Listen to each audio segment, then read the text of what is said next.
Amin. Degan ishimizda Alloh rozi bo'lsin. Shu yerda o'tirganlar hammamiz o'tgan ota-onalarimiz, yaqinlarimiz Alloh rahmat qilsin. Yurtimiz tinch bo'lsin, O'zbekistonimizda ko'z tegmasin. Xotirjamlik bo'lsin. Osmonimiz doim musaffo bo'lsin. Nonimiz serob bo'lsin. O'g'il qizlarni nevara chevalar orzu-havasini ko'raylik. Topganimiz yaxshi kunlarga, ehsonlarga buyursin. Yanagi yil kunlari qatorimizdan kam bo'lmaylik. Bizga bu dunyoni va u dunyoni yaxshiliklardan bersin. Allohu akbar, rahmat. Mana Qashqadaryo va Koson tumaniga yana bir bora Volkabo nuroniylar mana shu suhbatchasiga xush kelibsiz.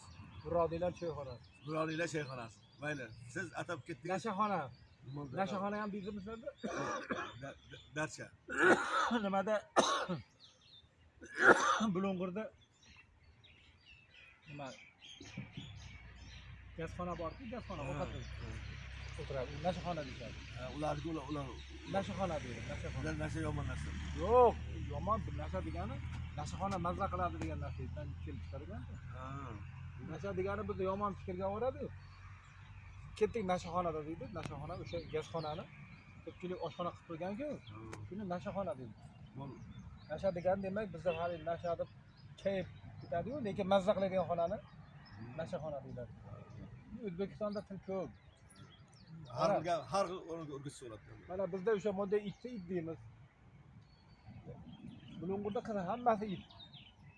Kuchugini gidik deydi ekan. Gidik. Bizda kuchuk deymiz bolachasini. Ularda gidik deydi. To'fla degan so'z bormi sizlarda? To'fla. Ha? To'fla oyog'iga to'fla degani qo'zini erkagini to'fla degan.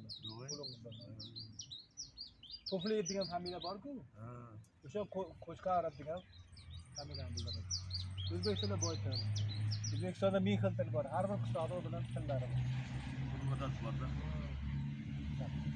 Mana shu ukamlardan, qadrdonlar borish istiqomatlarimizga bizlarga nasib etsin. Bordi keldi uzilmasin. Nevaralarimizdan bir-biriga bog'lanib turib, bobolarimiz shunday insoniyat deb har doim bizlarni yod etib turib, bizlar haqimizda shiorlar aytib tursin deb yaratganga so'ra qolamiz. Sog' bo'ling, salomat bo'ling. Allohu akbar.